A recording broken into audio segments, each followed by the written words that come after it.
An elegant carriage stood in the middle of the road with a pair of spirited grey horses. There was no one in it, and the coachman had got off his box and stood by. The horses were being held by the bridle. A mass of people had gathered round, the police standing in front. One of them held a lighted lantern which he was turning on something lying close to the wheels. Everyone was talking, shouting, exclaiming. The coachman seemed at a loss and kept repeating, "What a misfortune! Good Lord, what a misfortune!"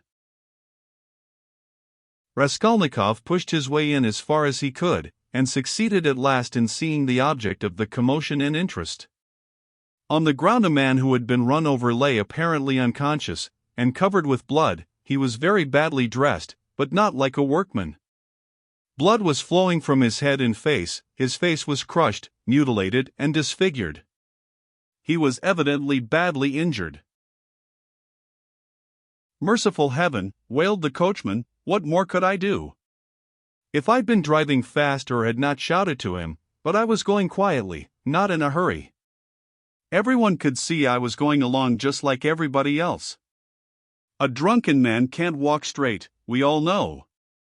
I saw him crossing the street, staggering and almost falling. I shouted again and a second and a third time, then I held the horses in, but he fell straight under their feet.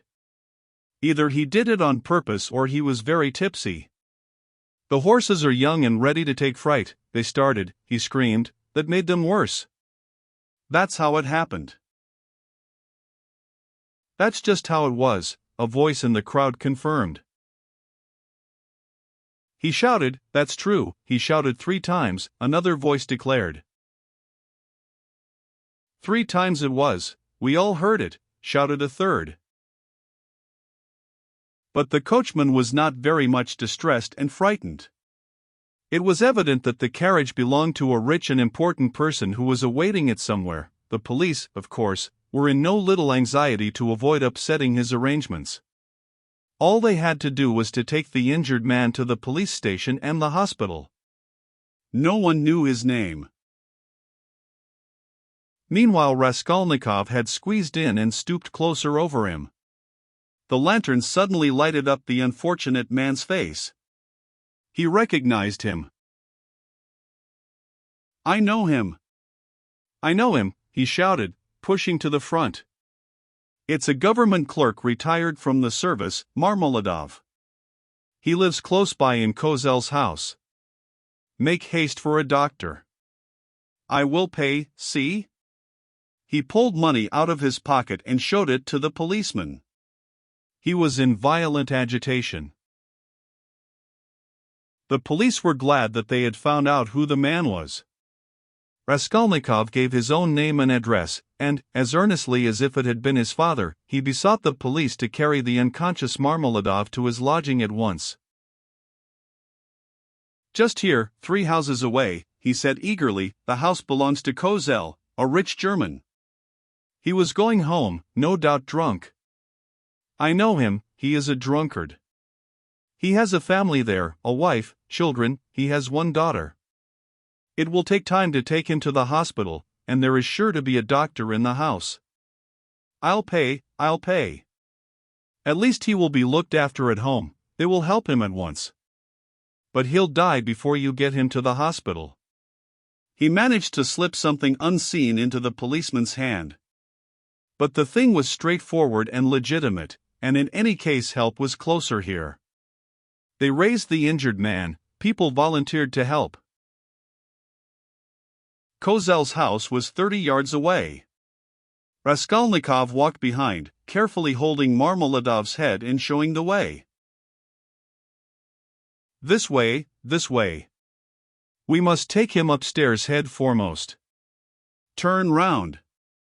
I'll pay, I'll make it worth your while," he muttered. Katerina Ivanovna had just begun, as she always did at every free moment, walking to and fro in her little room from window to stove and back again, with her arms folded across her chest, talking to herself and coughing. Of late she had begun to talk more than ever to her eldest girl, Polenka, a child of 10, who, though there was much she did not understand, understood very well that her mother needed her, and so always watched her with her big clever eyes and strove her utmost to appear to understand. This time Polenka was undressing her little brother, who had been unwell all day and was going to bed. The boy was waiting for her to take off his shirt, which had to be washed at night. He was sitting straight and motionless on a chair, with a silent, serious face, with his legs stretched out straight before him, heels together and toes turned out. He was listening to what his mother was saying to his sister, sitting perfectly still with pouting lips and wide open eyes, just as all good little boys have to sit when they are undressed to go to bed. A little girl, still younger, dressed literally in rags, stood at the screen, waiting for her turn. The door onto the stairs was open to relieve them a little from the clouds of tobacco smoke which floated in from the other rooms and brought on long terrible fits of coughing in the poor, consumptive woman. Katerina Ivanovna seemed to have grown even thinner during that week, and the hectic flush on her face was brighter than ever. "You wouldn't believe, you can't imagine, Polenka," she said, walking about the room, "what a happy luxurious life we had in my papa's house, and how this drunkard has brought me, and will bring you all, to ruin. Papa was a civil colonel and only a step from being a governor, so that everyone who came to see him said, 'We look upon you, Ivan Mikhailovich, as our governor.' When," she coughed violently, "oh, curse life," she cried, clearing her throat and pressing her hands to her breast, when at the last ball, at the Marshal's, Princess Bezimuli saw me, who gave me the blessing when your father and I were married. Polenka," she asked at once, "isn't that the pretty girl who danced the shawl dance at the breaking up? You must mend that tear, you must take your needle and darn it as I showed you, or tomorrow, cough, cough, cough, he will make the hole bigger," she articulated with effort. Prince Skigolskoy, a kammerjunker, had just come from Petersburg then. He danced the mazurka with me and wanted to make me an offer next day, but I thanked him in flattering expressions and told him that my heart had long been in others. That other was your father, Polya. Papa was fearfully angry. "Is the water ready? Give me the shirt, and the stockings." "Lida," said she to the youngest one, "you must manage without your chemise tonight, and lay your stockings out with it. I'll wash them together. How is it that drunken vagabond doesn't come in? He has worn his shirt till it looks like a dishclout, he has torn it to rags. I do it all together, so as not to have to work 2 nights running. Oh, dear. Cough, cough, cough, cough. Again. What's this?" she cried, noticing a crowd in the passage and the men, who were pushing into her room, carrying a burden. "What is it? What are they bringing? Mercy on us." "Where are we to put him?" asked the policeman, looking round when Marmeladov, unconscious and covered with blood, had been carried in. "On the sofa." "Put him straight on the sofa, with his head this way," Raskolnikov showed him. "Run over in the road." "Drunk," someone shouted in the passage. Katerina Ivanovna stood, turning white and gasping for breath. The children were terrified. Little Lida screamed, rushed to Polenka and clutched at her, trembling all over. Having laid Marmeladov down, Raskolnikov flew to Katerina Ivanovna. "For God's sake be calm, don't be frightened," he said, speaking quickly. He was crossing the road and was run over by a carriage. "Don't be frightened, he will come to, I told them bring him here. I'd been here already, you remember? He will come to, I'll pay. He's done it this time." Katerina Ivanovna cried despairingly, and she rushed to her husband. Raskolnikov noticed at once that she was not one of those women who swoon easily. She instantly placed under the luckless man's head a pillow, which no one had thought of, and began undressing and examining him. She kept her head, forgetting herself, biting her trembling lips and stifling the screams which were ready to break from her. Raskolnikov meanwhile induced someone to run for a doctor.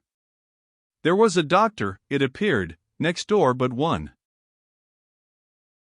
"I've sent for a doctor," he kept assuring Katerina Ivanovna. "Don't be uneasy, I'll pay.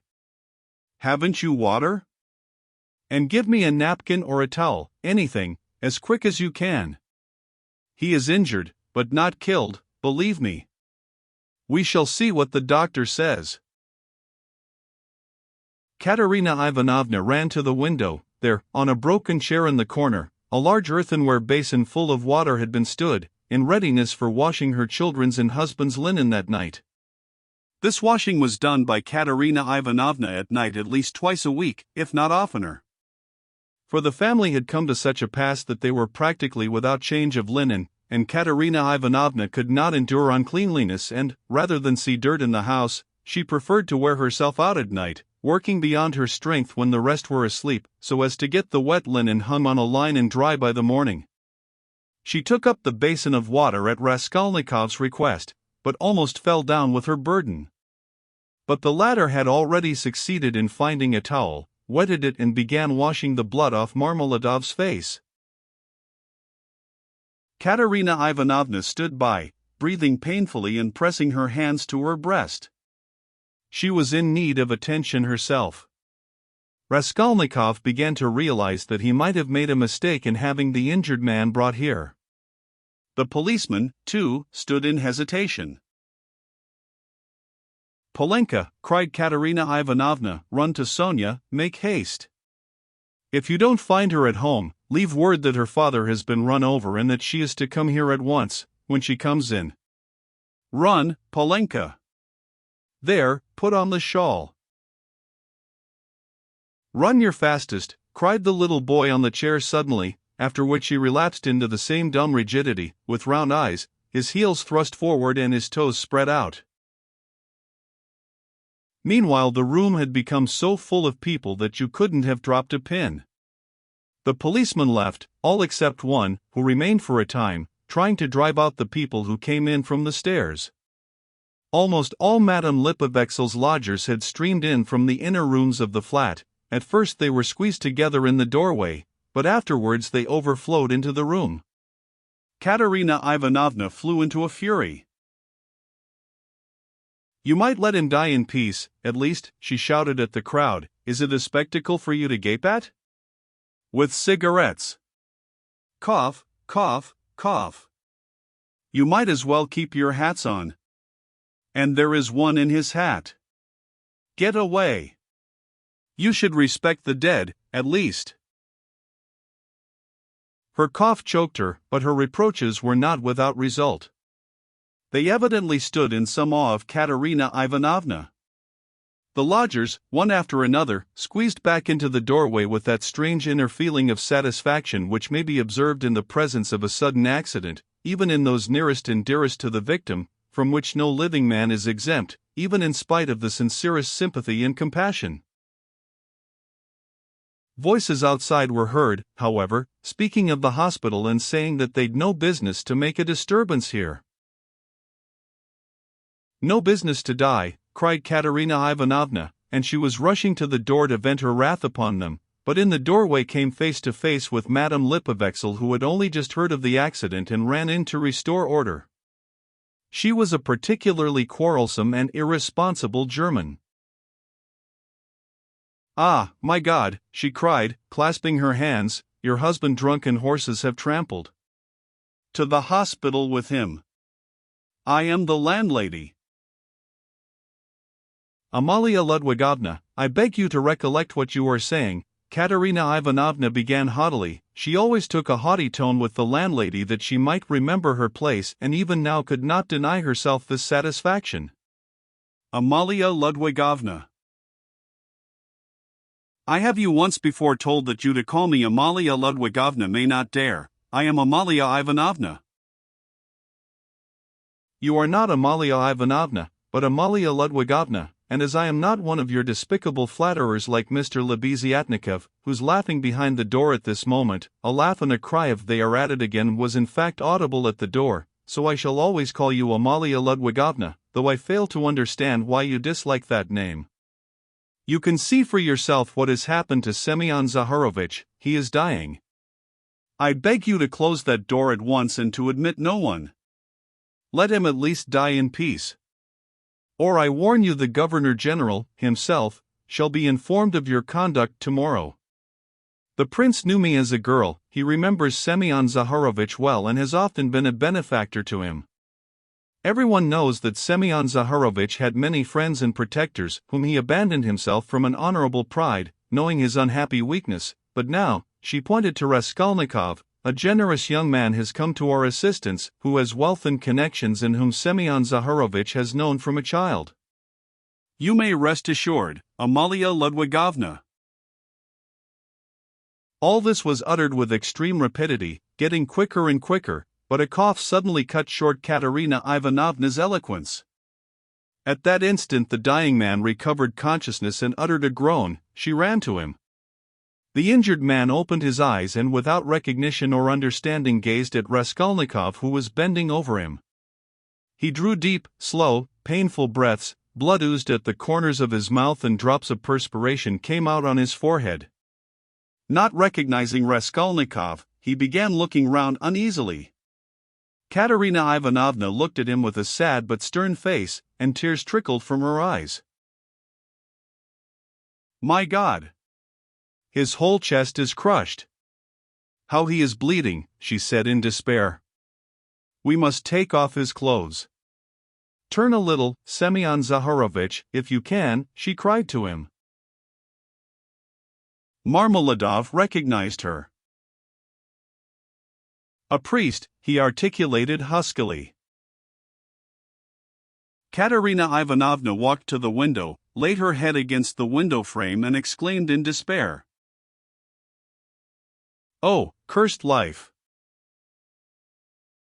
A priest, the dying man said again after a moment's silence. They've gone for him, Katerina Ivanovna shouted to him. He obeyed her shout and was silent. With sad and timid eyes he looked for her. She returned and stood by his pillow. He seemed a little easier but not for long. Soon his eyes rested on little Lida, his favorite, who was shaking in the corner, as though she were in a fit, and staring at him with her wondering childish eyes. He signed towards her uneasily. He wanted to say something. What now? Cried Katerina Ivanovna. Barefoot, barefoot, he muttered, indicating with frenzied eyes the child's bare feet. Be silent, Katerina Ivanovna cried irritably, you know why she is barefooted.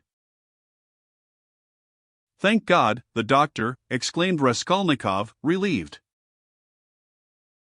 The doctor came in, a precise little old man, a German, looking about him mistrustfully. He went up to the sick man, took his pulse, carefully felt his head and with the help of Katerina Ivanovna he unbuttoned the blood-stained shirt, and bared the injured man's chest.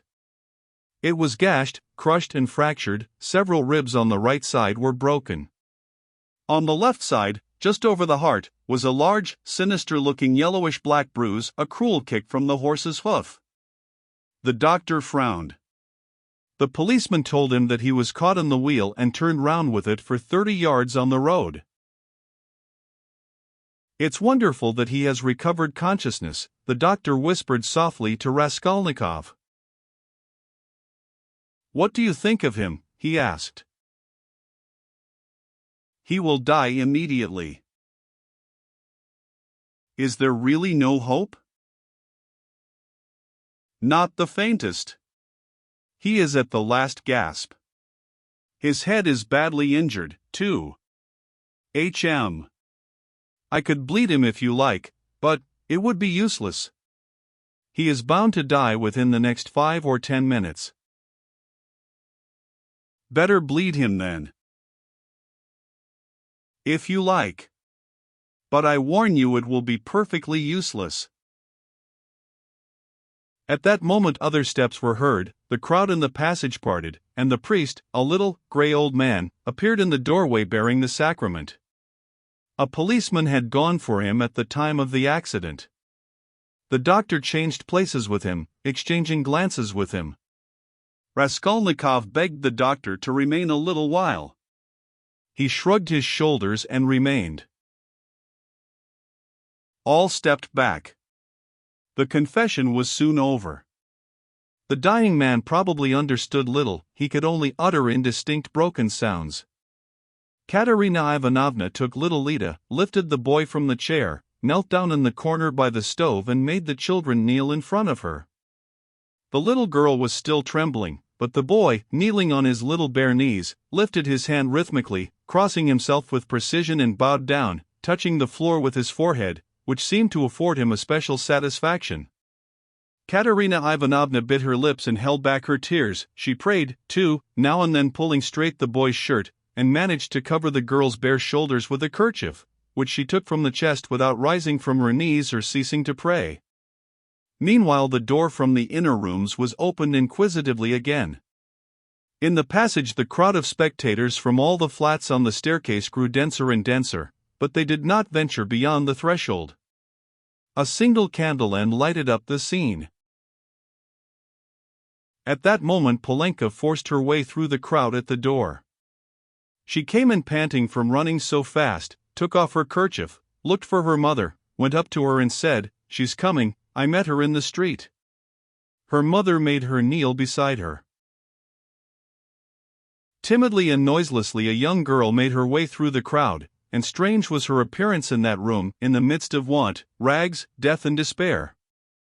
She, too, was in rags. Her attire was all of the cheapest, but decked out in gutter finery of a special stamp, unmistakably betraying its shameful purpose. Sonia stopped short in the doorway and looked about her bewildered, unconscious of everything. She forgot her fourth hand, gaudy silk dress, so unseemly here with its ridiculous long train, and her immense crinoline that filled up the whole doorway, and her light-colored shoes, and the parasol she brought with her, though it was no use at night, and the absurd round straw hat with its flaring flame-colored feather. Under this rakishly tilted hat was a pale, frightened little face with lips parted and eyes staring in terror. Sonia was a small thin girl of 18 with fair hair, rather pretty, with wonderful blue eyes. She looked intently at the bed and the priest. She too was out of breath with running. At last whispers, some words in the crowd probably, reached her. She looked down and took a step forward into the room, still keeping close to the door. The service was over. Katerina Ivanovna went up to her husband again. The priest stepped back and turned to say a few words of admonition and consolation to Katerina Ivanovna on leaving. "What am I to do with these?" she interrupted sharply and irritably, pointing to the little ones. "God is merciful, look to the Most High for succor," the priest began. "ACH. He is merciful, but not to us." "That's a sin, madam," observed the priest, shaking his head. "And isn't that a sin?" cried Katerina Ivanovna, pointing to the dying man. "Perhaps those who have involuntarily caused the accident will agree to compensate you, at least for the loss of his earnings." "You don't understand," cried Katerina Ivanovna angrily, waving her hand. "And why should they compensate me? Why, he was drunk and threw himself under the horses. What earnings? He brought us in nothing but misery. He drank everything away, the drunkard. He robbed us to get drink, he wasted their lives and mine for drink. And thank God he's dying. One less to keep. You must forgive in the hour of death, that's a sin, madam, such feelings are a great sin." Katerina Ivanovna was busy with the dying man. She was giving him water, wiping the blood and sweat from his head, setting his pillow straight, and had only turned now and then for a moment to address the priest. Now she flew at him almost in a frenzy. "Ah, Father. That's words and only words. Forgive. If he'd not been run over, he'd have come home today drunk and his only shirt dirty and in rags, and he'd have fallen asleep like a log, and I should have been sousing and rinsing till daybreak, washing his rags and the children's and then drying them by the window, and as soon as it was daylight I should have been darning them. That's how I spend my nights. What's the use of talking of forgiveness? I have forgiven as it is." A terrible hollow cough interrupted her words. She put her handkerchief to her lips and showed it to the priest, pressing her other hand to her aching chest. The handkerchief was covered with blood. The priest bowed his head and said nothing. Marmeladov was in the last agony. He did not take his eyes off the face of Katerina Ivanovna, who was bending over him again. He kept trying to say something to her. He began moving his tongue with difficulty and articulating indistinctly, but Katerina Ivanovna, understanding that he wanted to ask her forgiveness, called peremptorily to him. "Be silent. No need. I know what you want to say." And the sick man was silent, but at the same instant his wandering eyes strayed to the doorway and he saw Sonia. Till then he had not noticed her. She was standing in the shadow in a corner. "Who's that? Who's that?" he said suddenly in a thick gasping voice, in agitation, turning his eyes in horror towards the door where his daughter was standing, and trying to sit up. "Lie down. Lie down," cried Katerina Ivanovna. With unnatural strength he had succeeded in propping himself on his elbow. He looked wildly and fixedly for some time on his daughter, as though not recognizing her. He had never seen her before in such attire. Suddenly he recognized her, crushed and ashamed in her humiliation and gaudy finery, meekly awaiting her turn to say goodbye to her dying father. His face showed intense suffering. "Sonia! Daughter! Forgive," he cried, and he tried to hold out his hand to her, but losing his balance, he fell off the sofa, face downwards on the floor. They rushed to pick him up, they put him on the sofa, but he was dying. Sonia with a faint cry ran up, embraced him and remained so without moving. He died in her arms. "He's got what he wanted," Katerina Ivanovna cried, seeing her husband's dead body. "Well, what's to be done now? How am I to bury him? What can I give them tomorrow to eat?" Raskolnikov went up to Katerina Ivanovna. "Katerina Ivanovna," he began, "last week your husband told me all his life and circumstances. Believe me, he spoke of you with passionate reverence.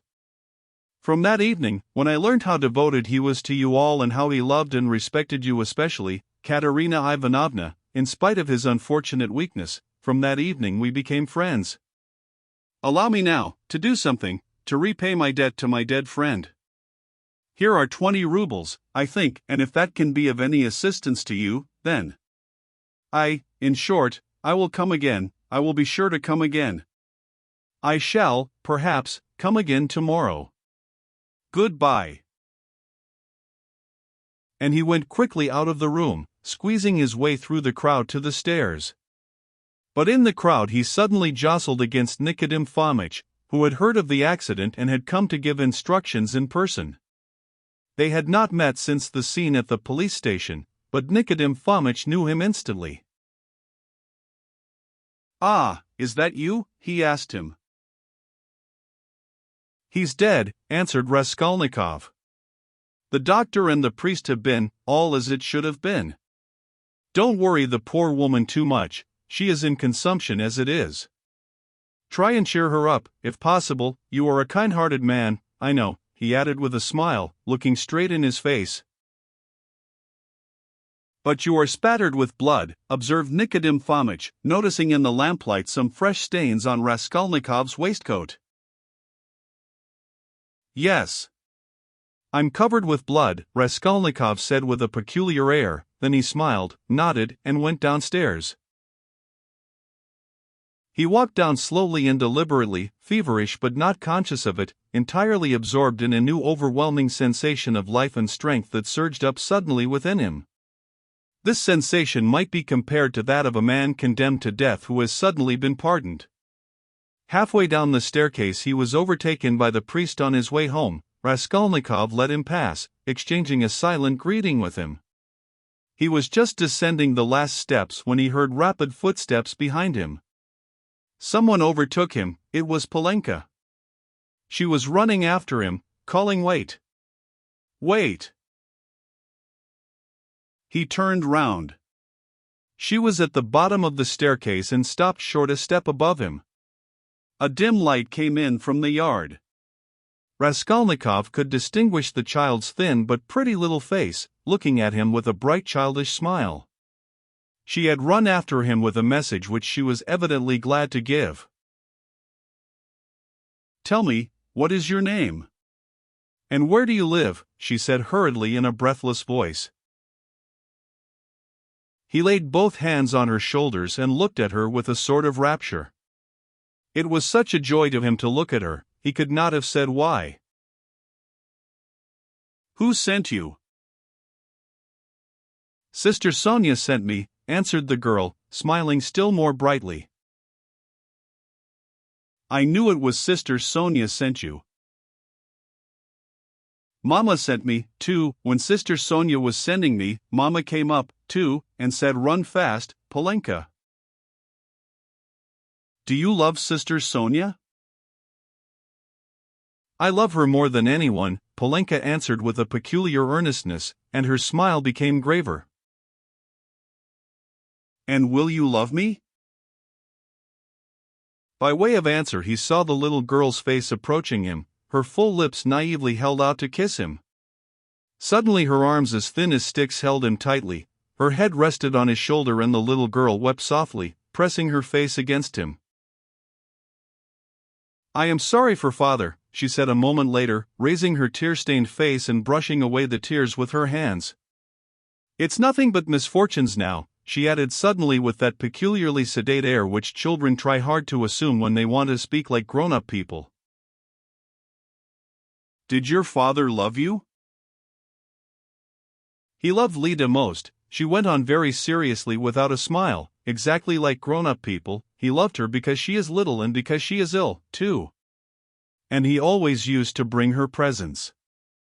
But he taught us to read and me grammar and scripture, too," she added with dignity. "And mother never used to say anything, but we knew that she liked it and father knew it, too.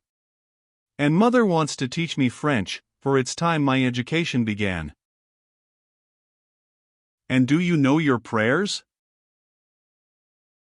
"Of course, we do. We knew them long ago. I say my prayers to myself as I am a big girl now, but Kolya and Lida say them aloud with mother. First they repeat the Ave Maria and then another prayer, 'Lord, forgive and bless Sister Sonia,' and then another, 'Lord, forgive and bless our second father. For our elder father is dead and this is another one, but we do pray for the other as well."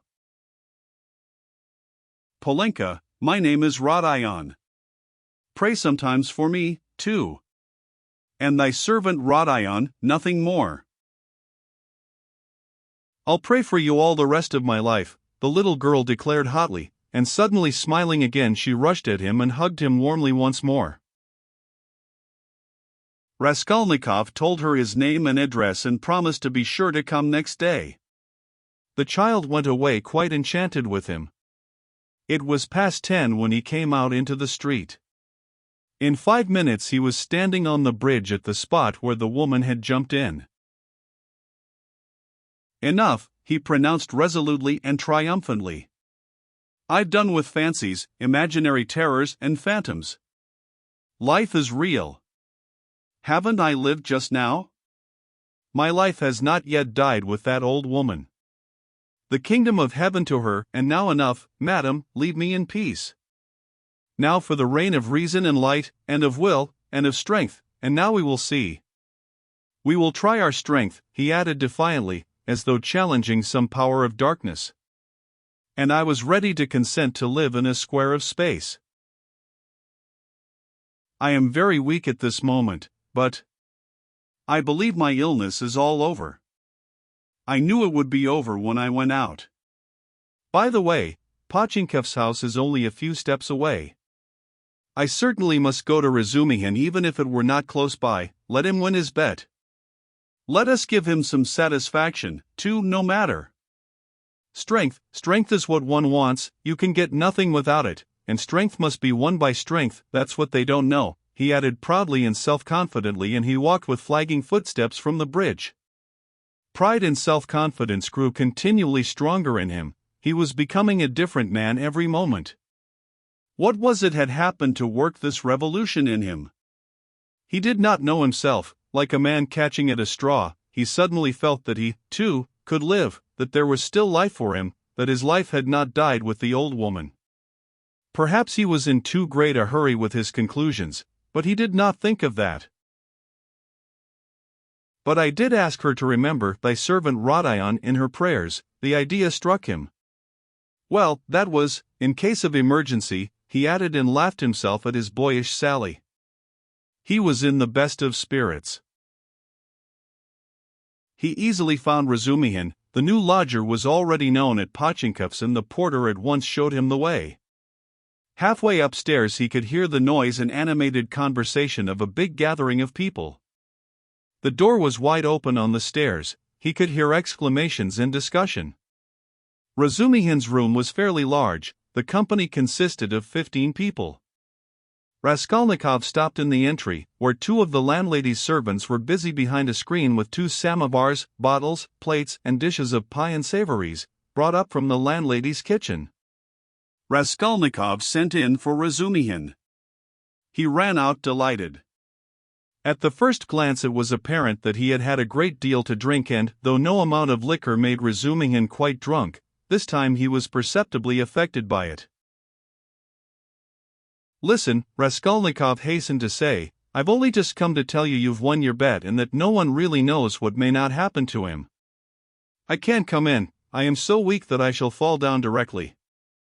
And so good evening and goodbye. Come and see me tomorrow.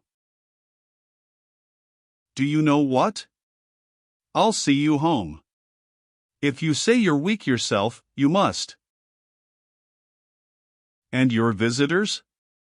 Who is the curly-headed one who has just peeped out?" "He?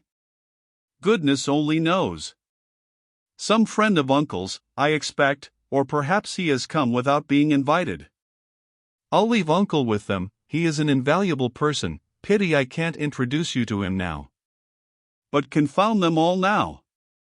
They won't notice me, and I need a little fresh air, for you've come just in the nick of time, another 2 minutes and I should have come to blows. They are talking such a lot of wild stuff, you simply can't imagine what men will say." "Though why shouldn't you imagine? Don't we talk nonsense ourselves? And let them, that's the way to learn not to. Wait a minute, I'll fetch Zosimov." Zosimov pounced upon Raskolnikov almost greedily. He showed a special interest in him. Soon his face brightened. "You must go to bed at once," he pronounced, examining the patient as far as he could, "and take something for the night." "Will you take it?" "I got it ready some time ago, a powder." "Two, if you like," answered Raskolnikov. The powder was taken at once. "It's a good thing you are taking him home," observed Zosimov to Razumihin. "We shall see how he is tomorrow. Today he's not at all amiss, a considerable change since the afternoon. Live and learn." "Do you know what Zosimov whispered to me when we were coming out?" Razumihin blurted out, as soon as they were in the street. "I won't tell you everything, brother, because they are such fools. Zosimov told me to talk freely to you on the way and get you to talk freely to me, and afterwards I am to tell him about it, for he's got a notion in his head that you are mad or close on it. Only fancy! In the first place, you've 3 times the brains he has. In the second, if you are not mad, you needn't care a hang that he has got such a wild idea, and thirdly, that piece of beef whose specialty is surgery has gone mad on mental diseases, and what's brought him to this conclusion about you was your conversation today with Zaintov." "Zaintov told you all about it?" "Yes, and he did well. Now I understand what it all means, and so does Zaintov. Well, the fact is, Rodia, the point is, I am a little drunk now. But that's no matter, the point is that this idea, you understand? Was just being hatched in their brains, you understand? That is, no one ventured to say it aloud, because the idea is too absurd, and especially since the arrest of that painter, that bubbles burst and gone forever. But why are they such fools? I gave Zametov a bit of a thrashing at the time. That's between ourselves, brother. Please don't let out a hint that you know of it. I've noticed he is a ticklish subject. It was at Louise Ivanovna's. But today it's all cleared up. That Ilya Petrovich is at the bottom of it. He took advantage of your fainting at the police station, but he is ashamed of it himself now. I know that. Raskolnikov listened greedily. Razumihin was drunk enough to talk too freely. I fainted then because it was so close and the smell of paint, said Raskolnikov. No need to explain that. And it wasn't the paint only, the fever had been coming on for a month, Zosimov testifies to that. But how crushed that boy is now, you wouldn't believe. I am not worth his little finger, he says. Yours, he means. He has good feelings at times, brother. But the lesson you gave him today in the Palais Cristal, that was too good for anything. You frightened him at first, you know, he nearly went into convulsions. You almost convinced him again of the truth of all that hideous nonsense, and then you suddenly put out your tongue at him. There now, what do you make of it? It was perfect. He is crushed, annihilated now. It was masterly, by Jove, it's what they deserve. Ah, that I wasn't there. He was hoping to see you awfully. Porfiry, too, wants to make your acquaintance. Ah. He too, but why did they put me down as mad? Oh, not mad. I must have said too much, brother. What struck him, you see, was that only that subject seemed to interest you. Now it's clear why it did interest you, knowing all the circumstances, and how that irritated you and worked in with your illness. I am a little drunk, brother, only, confound him, he has some idea of his own. I tell you, he's mad on mental diseases. But don't you mind him. For half a minute both were silent. Listen, Razumihin, began Raskolnikov, I want to tell you plainly, I've just been at a deathbed, a clerk who died. I gave them all my money, and besides I've just been kissed by someone who, if I had killed anyone, would just the same. In fact I saw someone else there, with a flame-colored feather, but I am talking nonsense. I am very weak, support me, we shall be at the stairs directly. What's the matter? What's the matter with you? Razumihin asked anxiously. I am a little giddy, but that's not the point, I am so sad, like a woman. Look, what's that? Look, look. What is it?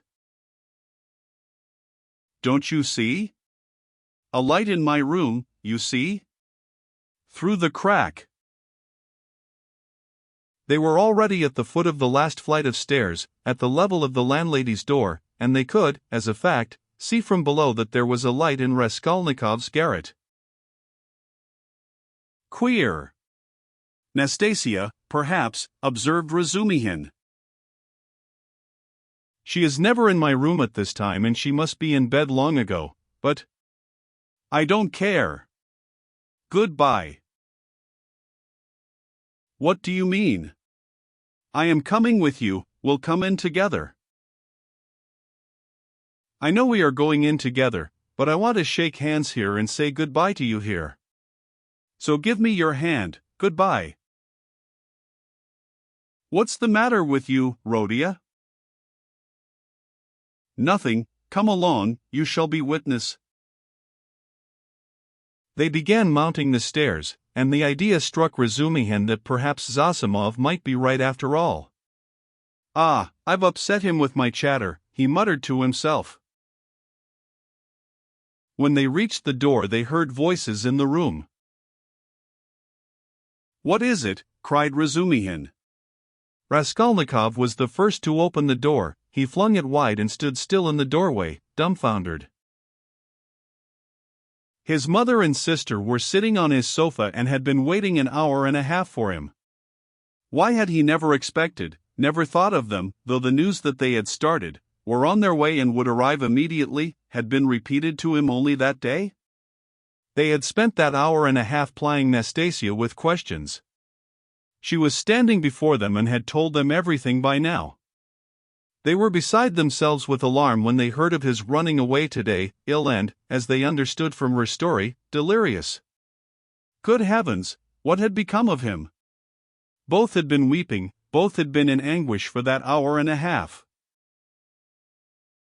A cry of joy, of ecstasy, greeted Raskolnikov's entrance. Both rushed to him. But he stood like one dead. A sudden intolerable sensation struck him like a thunderbolt. He did not lift his arms to embrace them, he could not. His mother and sister clasped him in their arms, kissed him, laughed and cried. He took a step, tottered and fell to the ground, fainting. Anxiety, cries of horror, moans. Razumihin, who was standing in the doorway, flew into the room, seized the sick man in his strong arms and in a moment had him on the sofa. "It's nothing, nothing," he cried to the mother and sister, "it's only a faint, a mere trifle. Only just now the doctor said he was much better, that he is perfectly well. Water! See, he is coming to himself, he is all right again." And seizing Dunya by the arm so that he almost dislocated it, he made her bend down to see that he is all right again. The mother and sister looked on him with emotion and gratitude, as their providence. They had heard already from Nastasia all that had been done for their Rodya during his illness, by this very competent young man, as Pulcheria Alexandrovna Raskolnikov called him that evening in conversation with Dunya.